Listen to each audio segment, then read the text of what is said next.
the opportunity that Commissioner Bliss mentioned, let's pay attention to that. That's what we support. Any other public comment on that question?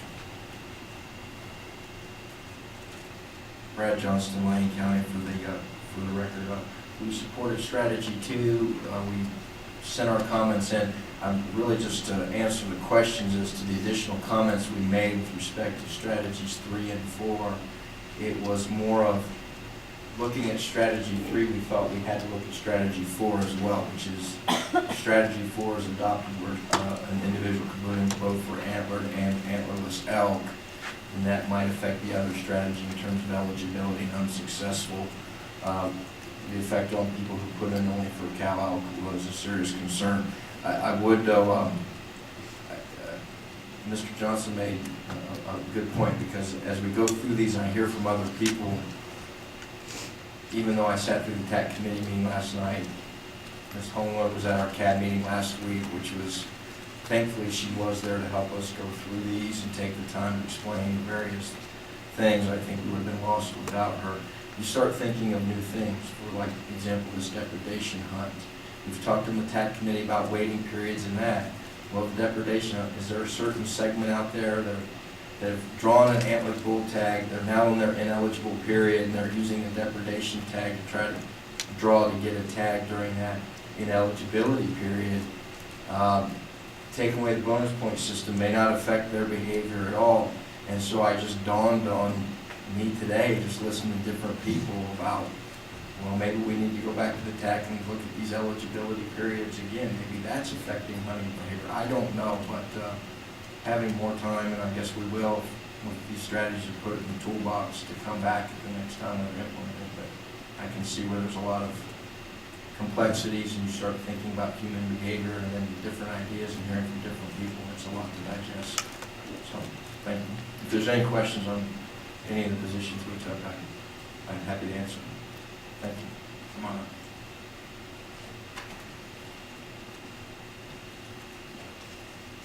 Walt Gardner. Looking through this in the area I live on the Rubies, I think strategy 2 would probably be the most helpful to reduce the numbers where we're at, and I would strongly support it. Thank you. Thank you. Mr. Barnes?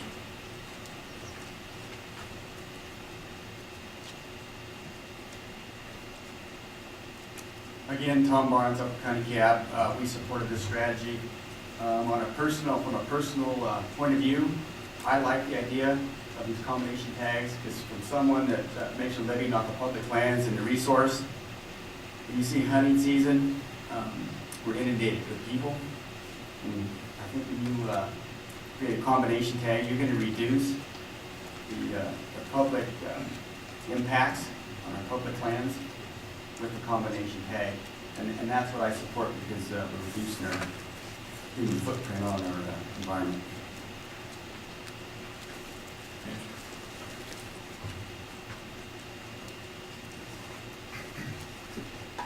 Mr. Zeddy, representing myself for the record. I just wanted to say I do support the strategy 2, but I wanted to get a little bit to what Mr. Bliss mentioned earlier about the impact of maybe having a deer tag and an elk tag. Fortunately, in my guide area, in the Ruby Mountains, I've already been impacted by the elk. I've been in contact with Mr. McAdoo, who's a biologist for the Area 10, and he knows the elk are there, so he really influenced a lot of elk hunters to try to get into this area to harvest elk. And I did realize in this area that I have hunted mule deer all my life, there was less deer there because of the impact that the elk hunters were going in there to harvest elk. And the scary part was that the elk hunters went in there, but they didn't harvest the way that we had all hoped. Like I said, the elk continue to be there, but I think it's a mixed kind of it's a trade-off that you might have to take as far as an impact that it's going to have on the deer in some of those specific areas, especially depredation hunts.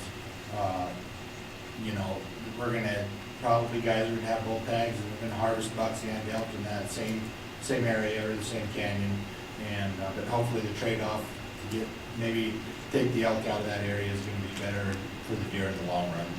So that's kind of, but I do fully support this tool in the toolbox. Any other public comment? Seeing none, I have a question, and the question is of Mr. Sefton. You've heard that people are talking about not being able to draw multiple cow tags. If they draw a delk tag, then they're ineligible for the cow. And how much extra programming is that going to be? It's a $64,000 question. Some of the ideas we have with being able to kick people out of subsequent draws, there's a cost associated with that, Maureen. Thank you, Mr. Chairman. I think I can answer that question. Right now, we do already have what's called a related hunt file that we can set flags in there to allow or not allow applications as associated with other hunts in the same species. So that functionality is there. I think what programming there would be is, you know, if you opted to say if you allow for all of these applications for antlerless elk, then the program would be is once you've drawn one of those, then the others would have to be thrown into an unsuccessful status to make sure that that occurs. But right now, as to allowing for application for multiple ones in the same species, we have a related hunt file. Mr. Sefton, do you have something to add? Yeah, I'm Don Sefton, Systems Consultant, so I want to make sure people understand what Maureen just said and it doesn't get misunderstood and abused. She's right from an application perspective that to say up front, right now you can't have two applications for the same species. That's due to the related hunts file, and that's easily changed, doesn't require programming. What gets complex, and I wouldn't want people to lump the two issues together, is when you talk about in the same draw, the success of one application impacting another. That is not controlled by the related hunts file that Maureen described. That is very complex programming. We do that already, or have done that already with the PIW hunt. If you draw your deer tag, you're out of the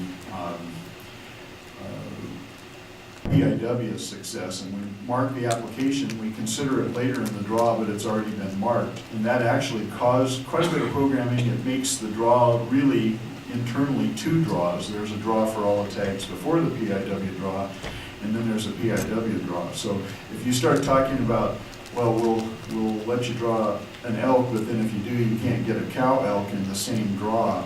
That gets quite involved because you have to have essentially multiple draws to make that happen, and that's programming that doesn't exist now, would need to be created and would need a lot of testing. Hopefully that answers the question. And I'm glad that that came out because I understand the intent of everybody that made comment. I don't want somebody to draw a delk tag and draw a bull tag with an accompanying cow tag, and then they've got two cow tags, and then you got one cow tag go to waste. I don't think our success rate is going to be over 15% on this thing anyways, and we're going to spend a lot of money to have him program something to take out a slight possibility. And I understand what everybody's saying, but it's a $64,000 question, or there's money tied to it.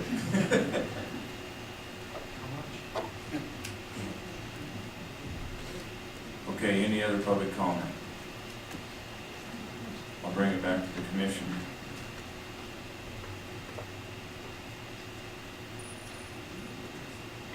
Yeah, Commissioner McBeth. Yeah, I'll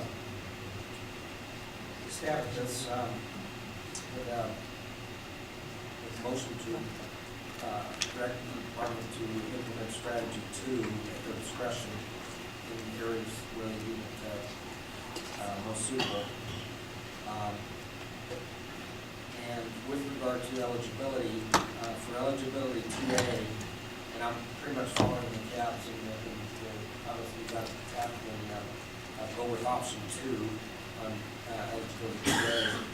With regard to eligibility 2B, go with option 3. And looking at eligibility 2C, accept that. In other words, I don't have a problem with motion is such that I don't have a problem with two elk tag affiliations as long as one is a cow and one is a bull. The issue that I have is one hunter getting two cow elk tags in the season. I think that's what I'm hearing from it. So that would be motion. I'll second that. So the motion would be to accept strategy 2 with 2A being option 2, 2 being option 3, and then accepting strategy 2C as well. Okay, we have a motion by Commissioner Macbeth, second by Commissioner Drew. Any further commission comment? Seeing none, I'll call for the vote. All those in favor signify by saying aye. Aye. All opposed? Motion passed unanimous. We'll move on to strategy number 3. Any commissioners have any questions or comments before we take it to public comment? Seeing none, let's go to public comment. Strategy 3.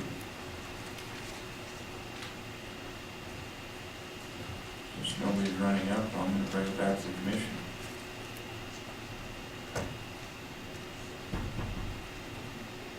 Any motion on strategy 3? Mr. Macbeth. Okay,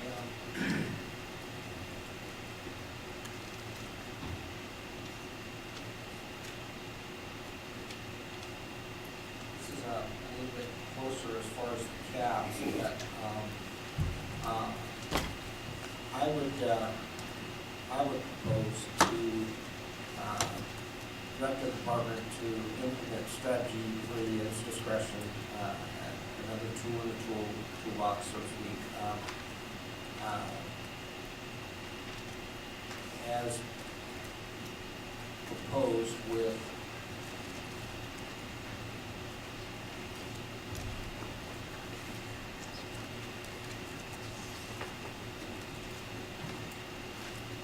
regard to eligibility, again, subject to only allowing one cow out tag. So if they're in this unit, if this strategy is used in combination with the delta strategy, that there not be 2 cow out tags issued, I think. Is that the best way to say it? Yes. We have a motion by Commissioner Macbeth, second by Commissioner Drew. Any other comments?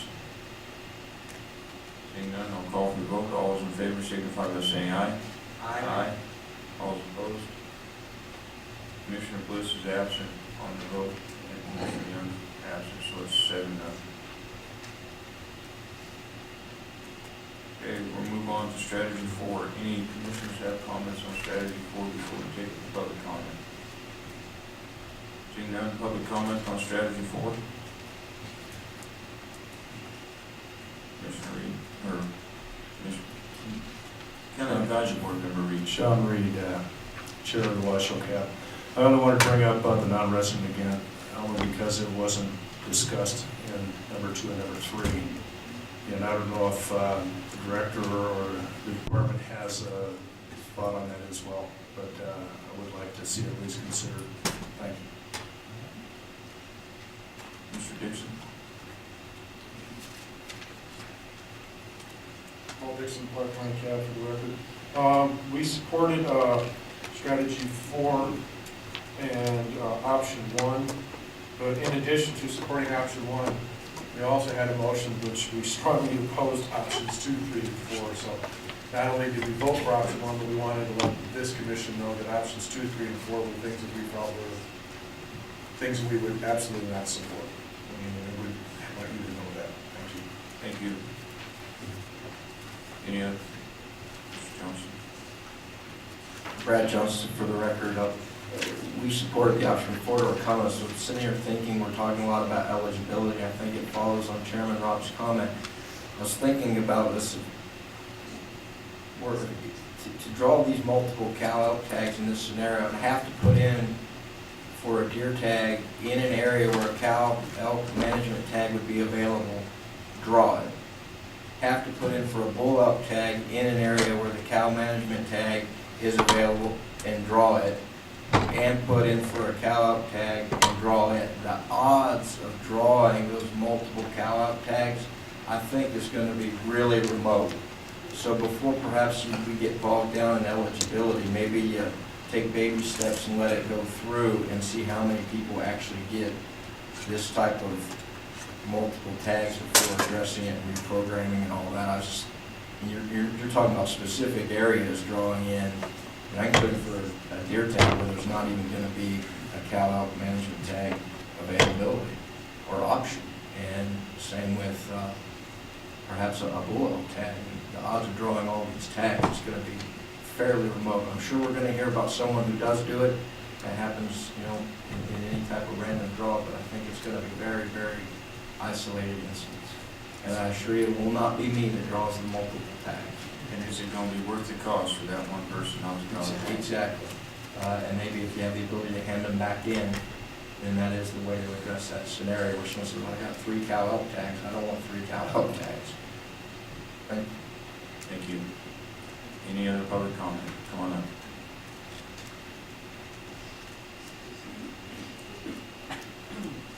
Walt Gardner, I would support strategy 4, option 2. Thank you. Thank you. Any other public comment? Okay, now I'll bring it back to the commission. Commissioner Nick? Commissioner Wallace? Thank you, Mr. Chairman. I would like to move to approve strategy 4 as another tool in the toolbox, and with option number 2 for the application process. Second. We have a motion and a second. Any further discussion, Commissioner McMath? Yeah, I just want to point out that the cabs, we can choose option 2, but it seems to me that option 2 is the one that's consistent with what we're trying to do, and that is allow, hunters, in other words, again, I go back to my comment on strategy, on previous strategies, is that I don't have a problem with 2 elk tags as long as one's a bull and one's a cow. What I have a problem with is the same applicant getting 2 cow elk tags, and so I think the motion that is stated in Mr. Barker's suggestion is the way it's consistent. We're being consistent with previous strategies. I don't see any reason to deviate from it. Any other comments on the motion? Director Wasley? A possible solution to Commissioner Beth's concern over the multiple elk tag, multiple cow tag. Lyon County's comments on the eligibility to where if one cow tag was drawn, then that hunter would be withdrawn from other subsequent applications would be part of it. But if you allowed people to either put in for one of the 2 options, either the elk tag or the bull tag, and in the event that they're successful with the elk tag, then their application for a cow tag is withdrawn, or if they're successful for a bull tag, then their application for the cow tag is withdrawn. Then you won't have any scenario where you could have multiple cow tags.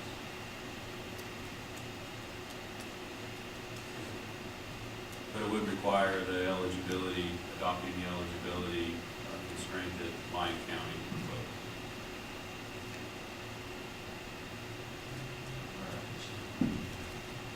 Any other comments? We have a motion and a second. Let's call for the vote. All those in favor signify by saying aye. Aye. All those opposed? 8-0. Pass. Moving on to strategy 5. Any commission comment before we take it out to the general public? Public comment? Ori?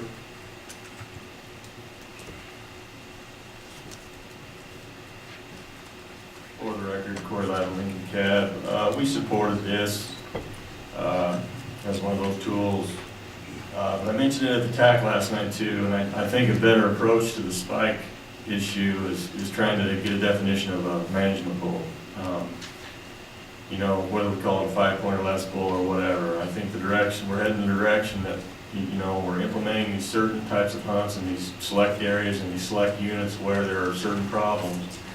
And as we get a little more complicated with some of these issues that we're dealing with, I think that's the direction we need to go. That's just a comment that our CAB wanted to put forward. We do support the spike hunts, and I might get hammered, I might get fruit thrown at me and everything else, but I think we're heading that direction. We can discuss all the options on that later, but that's my comment. Thank you. Any other public comment?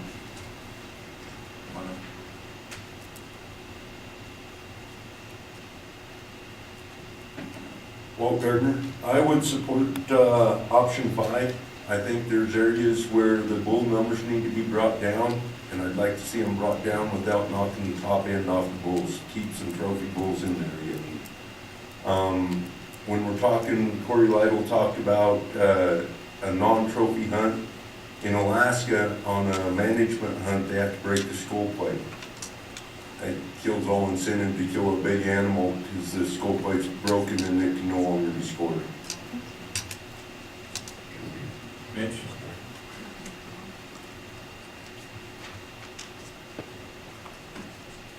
Mitch Rossetti for the record, representing myself. I just wanted to show my support for the spike on the hunt. The thing we're going to probably run in Elton County is, as we start shooting more cows, our number of bulls is going to start going up, you know, the bull-to-cow ratio. So we're going to have to somehow try and check that, you know, at a certain point. And maybe implementing a spike hunt or a management bull hunt is the way to do that, to still, you know, ensure some quality animals out there to hunt in most of these areas. So I support a spike only hunt. Mr. Dixon? Paul Dixon for the record, Clark County. We supported the spike hunt, but when it came down to the options, in option 5, it says, the way it reads right now is all elk applications, allow all applications, but once one is drawn, all other unsuccessful. And in Clark, we felt that you didn't want to exclude the elk if you were successful with the spike, because that would be a cow and then basically a bull.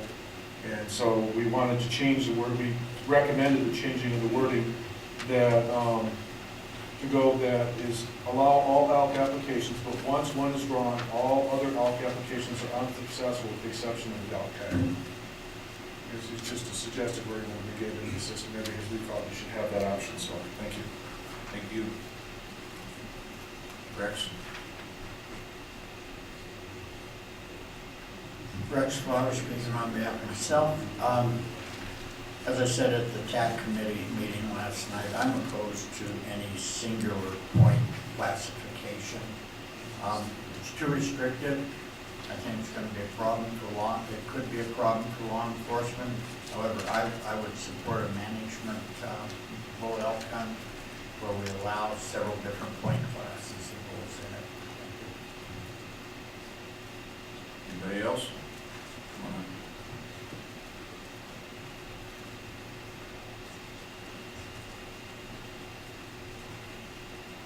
For the record, Andrew Trinko speaking for myself, and I'm in support of the spike bull elk.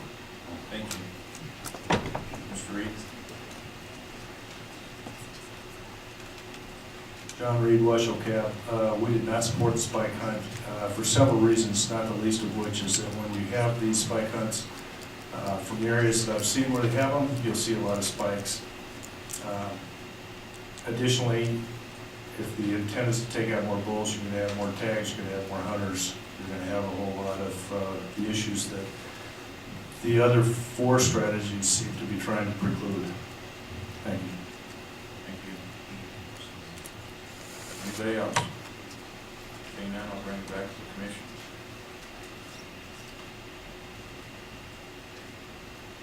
Commissioner Drew. What was the tax recommendation or direction?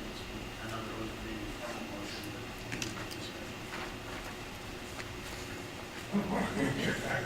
You heard Rex's interpretation.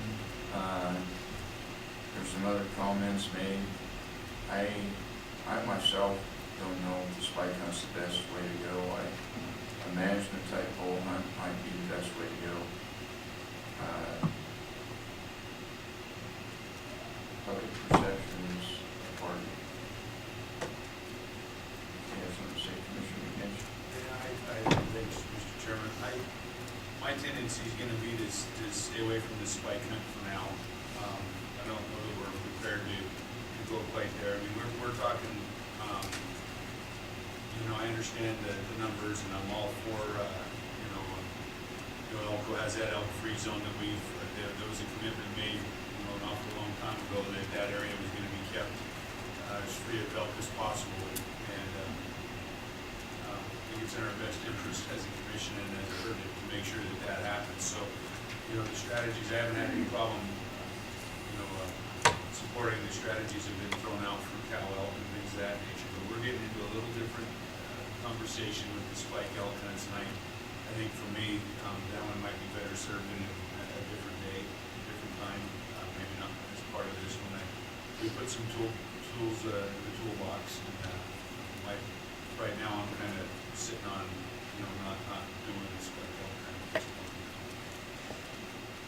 Any other commission comment? Commissioner Moore? The question that I have, maybe for Maureen or Mike, the spike hunt is already, it already has a regulation that's been approved, so it's already on the books. Isn't that correct? Mike Cox, and yes, that is correct. During our discussions this last summer with our biologists, there were at least one, maybe two, that were, because they didn't have any other options, we don't have a manageable criteria, they kind of fell forward that the only other way they can get additional bull harvest is to use the spike hunt. And so they were, knowing that the spike hunt is in regulation, we have the eligibility, we have the bonus points set up, that they were going to recommend it next month for the February meeting. So if you give us direction that you don't endorse that, I guess I can still tell them that they can still try and identify, but it may not be approved in the February meeting. So you are correct. So Mike, before you sit down, so what are we trying to accomplish with strategy 5? Understanding that there's spike hunts out there. How is this, what's this bringing to the table? It kind of brings up Corey's point, and that is we have some concerns of not only hunter congestion during the bull seasons, in particular Area 6. That's where we're highest over population objectives, and those people are people that have been waiting, many times 10, 20 years to get a bull tag. Their expectations are fairly high. They're seeking a quality hunt and a large bull. And the thought is, can we still harvest bulls but not have these people going out with these high expectations to try to kill the biggest bull?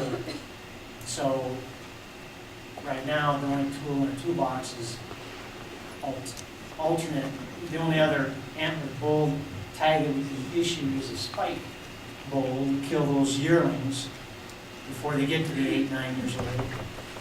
But the option that has been kicked around is we have a lot of hunters that probably would be tickled pink killing a 6-point.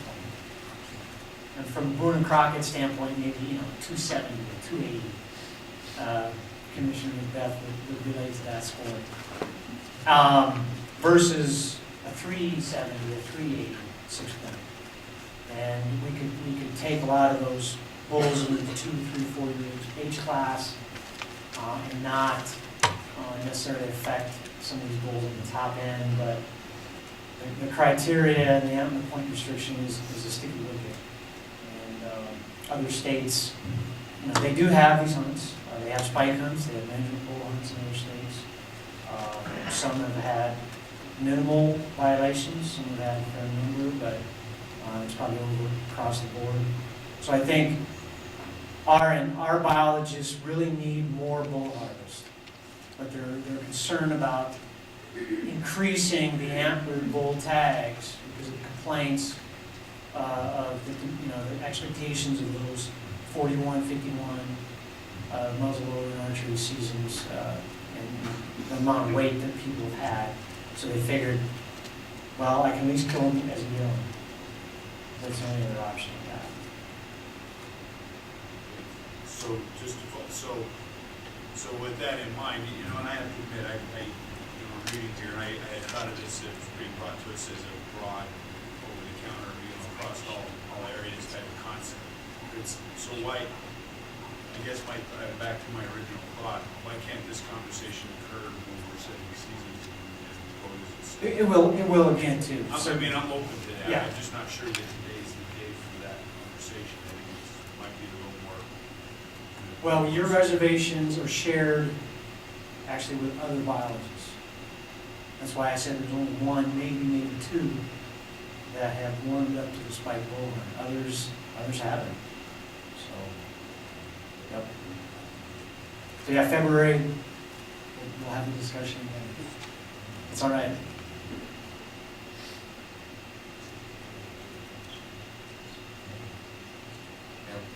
With that being said, I think that it's a tool in the toolbox already, so we do not need to give you direction.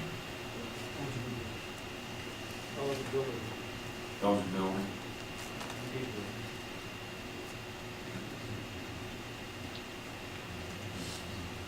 Okay, we have a motion on eligibility because this is a tool in the toolbox already. And recognizing it's a tool, we need to have an eligibility criteria. But it doesn't mean it's going to occur.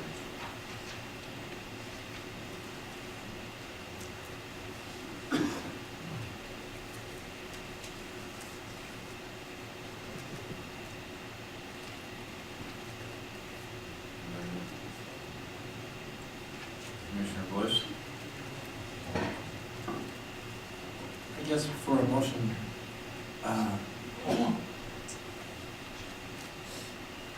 I understand the management part of, you know, with the rules and stuff, and I'd rather see, instead of targeting one age class, I'd rather see, if we're gonna have a management hub, that it's either 4 point or under, or something like that. I know it's complicated, but I'd rather spread that harvest over different age classes of elk instead of targeting one age class. And so, I don't know, at this time, I make the motion that we not support spike elk at this time.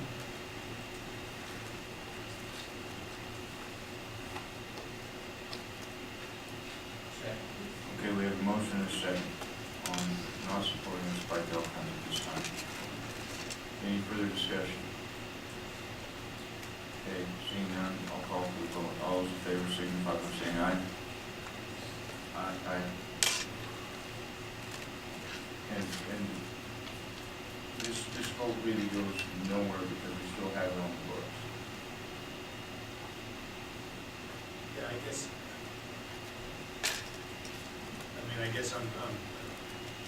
we're taking a vote, so I would, you know, my tendency would be to say, you know, that I support the motion, but at the same time, I'm not sure that we really are clearing anything up. No. We need to still address eligibility. Well, we don't support it, but I guess my point is that it might complicate the concept because we already have one on the books, and you know, this could be perceived as we're not supportive of the spike hunt, when in fact we have been, and we might be here. Or you see what I'm saying? Yeah. Mr. Chairman? Yes. Could we, I'm just wondering if the commissioner would consider an amendment to the motion to say simply that the applicant would not be allowed to apply for other elk hunts in the same draw period? Because isn't this an issue of eligibility that we're looking at right now? Commissioner Drew? I guess just to address that, I mean, if we vote for the motion that's on the table, essentially what we're saying is Mike's biologists don't recommend a spike hunt in February. So at that point, the eligibility issue kind of becomes. I'll withdraw my name. Mr. Moore? Thank you, Mr. it was my understanding that that the motion was that we weren't going to address it today. And that it could come forth at the later date. Commissioner Bush, was that the motion? Well, yeah, at this time, because I figured that at the February meeting, we could discuss if we were gonna have a spike hunt only then or not, but then I'm not sure how that falls into the eligibility, if we have to discuss that part of the February meeting. Mr. Chairman, if I could ask a question, where are we at with the actual motion? We have a motion and a second, and we have a half-hearted vote. My suggestion would be that we either finish the vote and vote it down so we can start over, or, retraction of the motion so we can back into a different place where we're going to be. Okay, we have not taken account on the vote. We kind of got out of order here. So it's clear as mud where we're at. But we do have to get through a vote because we have a motion and a second on the floor. So I'll call for the vote one more time. If you want to clarify your motion again so we know what we're voting on, Mr. Bush, and make sure the second is good. My motion was to not support the elk hunt at this time.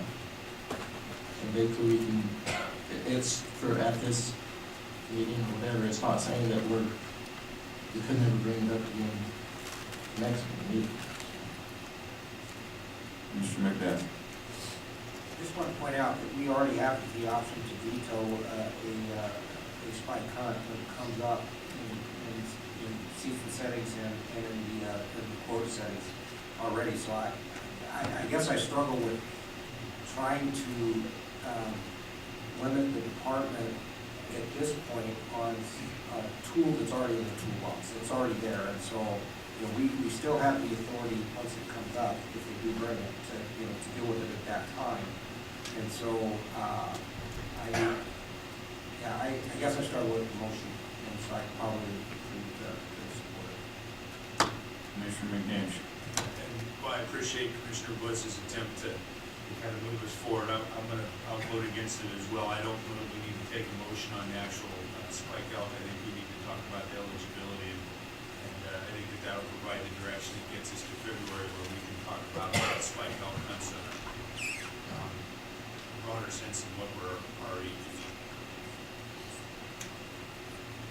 Anybody else? Commissioner McBeth. I'm just pointing out on the eligibility, what I'm kind of looking at here is is option 2 versus option 5. And it seemed to me that, again, being consistent with where we were on everything, that option 2 probably is the one that makes the most sense because, again, you could draw both a bull tag and a cow tag. By going with option 5, if you put in for both the cow tag in one of its iterations that we talked about in the other strategies, and also a spike bull, then you wouldn't be betting to the cow. And the cow's the production, they're the ones that are producing the elk. And so by going with option 5, it seems we're taking that off the table. And so I don't know if that's a good thing. So I would be, more apt to look at option 2 as being consistent with the strategies that we have in our other strategies. Commissioner Walsh, do you have something pertinent to Mr. Chairman, can we just take the vote? so we can get Yes, to eligibility? that's what we need to do. That's what I was going to say. If it's about to vote, let's talk about it. Okay, let's call for the vote. All those in favor signify by saying aye. We have 2 ayes. All those opposed, nay? Nay. Okay, 6-2. The 2 forward, Bliss and Morai. Okay, now we need to talk about eligibility. Anybody have a motion on eligibility? Commissioner McBeth. I move to recommend to the department to implement eligibility option 2. We have a motion and a second. Any further discussion? Seeing none, I'll call for the vote. All those in favor signify by saying aye. Aye. All opposed? Commissioner Lane is opposed.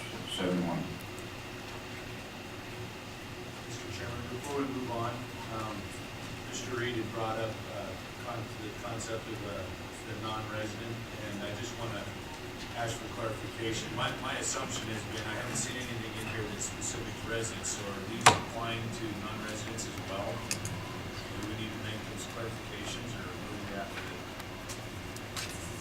do? Mr. Chairman, Maureen Hullinger from Nevada Department of Wildlife. When I put the paper together, I was not really thinking about residency, but used residency examples. In the DELC, I do believe in the guidelines, I did restrict it to residents, but I can certainly go forward with drafting it so that it is, at least on the elk management, antlerless elk management tag, that could be in either residency tag, and in the party situation, that works quite well because the deer applications are already the residency. You can have that mixed party app, so I can go forward with that in mind when I draft my language for February.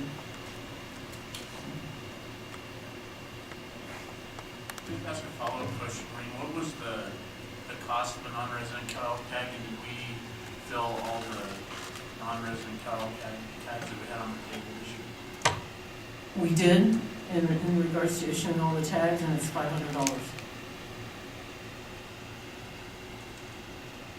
Okay, any other questions, comments before we get off this Commissioner Mitch? I guess my comment is I think it's, we've always been challenged with the providing opportunity for non-residents in Nevada, and I think it's a good place. It is, if we're trying to remove animals, if that's the case for management purposes, I don't know that I think we've got a lot of opportunity being provided to the residents. It might show a good faith effort to extend those opportunities outside of to non-residents as well. And before we leave this agenda item, there's been some comments about hearing such items at multiple commission meetings so we can get proper public input. I understand that, and I understand the concerns raised by that, but I also understand that we have timelines that we have to deal with, and we have commitments that we've made to permittees and landowners in Elko County, and we've made commitments to try to get them some relief in a not too distant future. So we're really trying to push this through doing it under the laws that we have to deal with, but still getting to where we need to get to. So I understand the concerns of trying to push some of this stuff through, but we do have commitments also that we need to try to uphold. Anybody else have anything? It's 11:30. Yes. I still think we should clear up resident, non-resident issues. So just to be clean, I would suggest I will make a motion that all strategies adopted today apply to both resident and non-resident. We have a motion second. Any further discussion? Seeing none, I'll call for the vote. All those in favor signify by saying aye. Aye. All those opposed? Okay, we're done with agenda item 21. It's 11:30. Let's take 45 minutes for lunch, come back, and let's get through this meeting so everybody can get home on the slick roads.